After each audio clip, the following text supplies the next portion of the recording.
J'ai eu un échange enrichissant avec une amie qui est à la fois une grande sœur et une thérapeute spécialisée en accompagnement périnatal.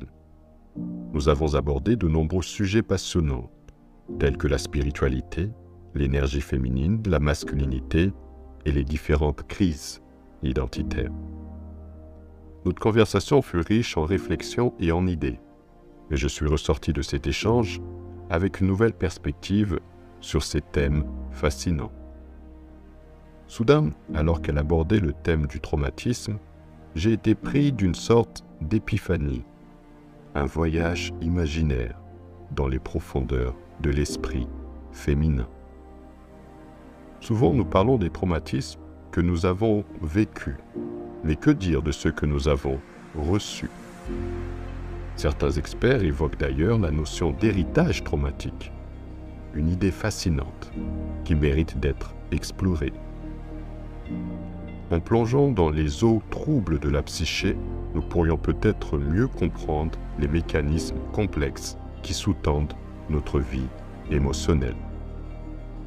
Je suis convaincu que dans les profondeurs de l'utérus, l'embryon ne se nourrit pas seulement de nutriments physiques, mais aussi d'émotions.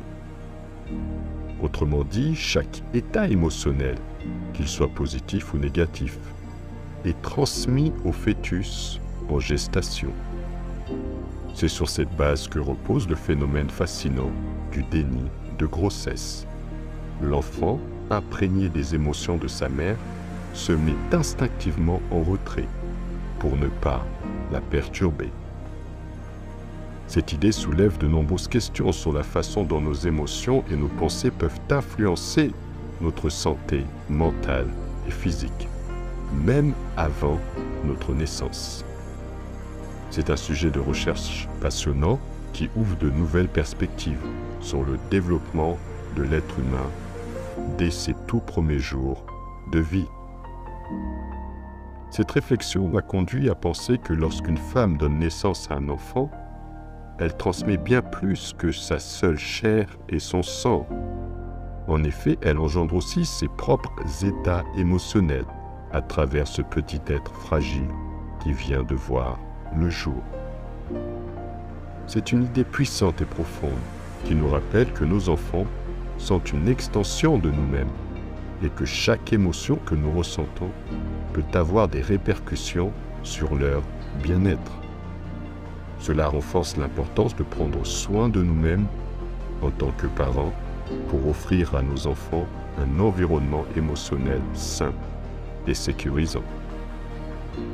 Je suis convaincu que la période qui suit l'arrivée d'un enfant est l'un des moments les plus cruciaux de la vie d'un couple. La femme doit prendre soin de son bien-être émotionnel et de son équilibre nutritionnel, tandis que l'homme doit s'impliquer pleinement dans cette transition familiale, en surveillant également sa propre santé mentale. Ensemble, ils deviennent les gardiens d'un foyer serein et apaisant. Car dès les premiers instants de la vie, les traumatismes peuvent être vécus ou reçus. Ce qui souligne l'importance de créer un environnement familial qui favorise le bien-être émotionnel et la santé mentale.